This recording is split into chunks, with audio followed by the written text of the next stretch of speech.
Today we're talking about shutter speed and why you need to pay attention to it.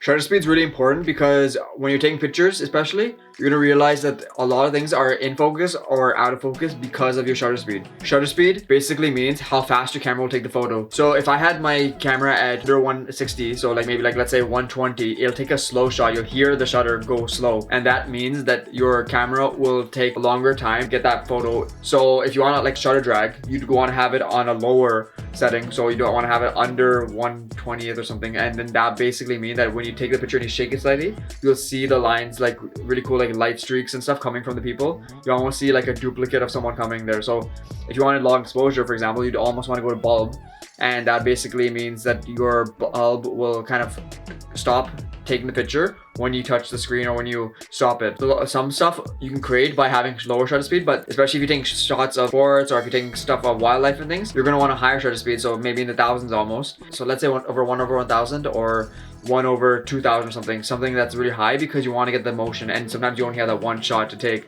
so you want to make sure that your camera gets it and you get a really good clean shot.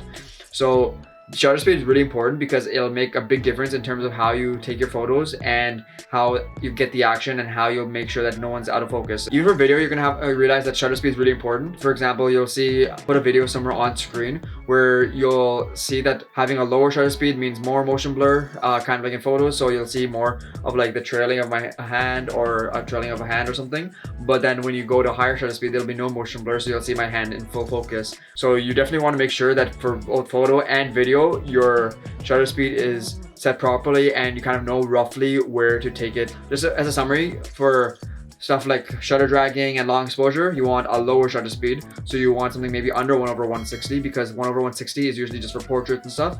So that's what you do for stuff where you want more of an artistic look. But if you want something for high action, like sports or wildlife, you're gonna want something higher, so almost close to 1000 or above 1000, where it'd be much easier to get the shot that you need. I really hope you enjoyed this video and got some really good value out of it. Thanks for watching, and if you have social media like Instagram and TikTok, I have all of them. I'd love to talk to some of you, follow, and if you liked the video and got value out of it, please follow and subscribe and like down below. I really hope you enjoyed. Thanks for watching. Peace out. Bye.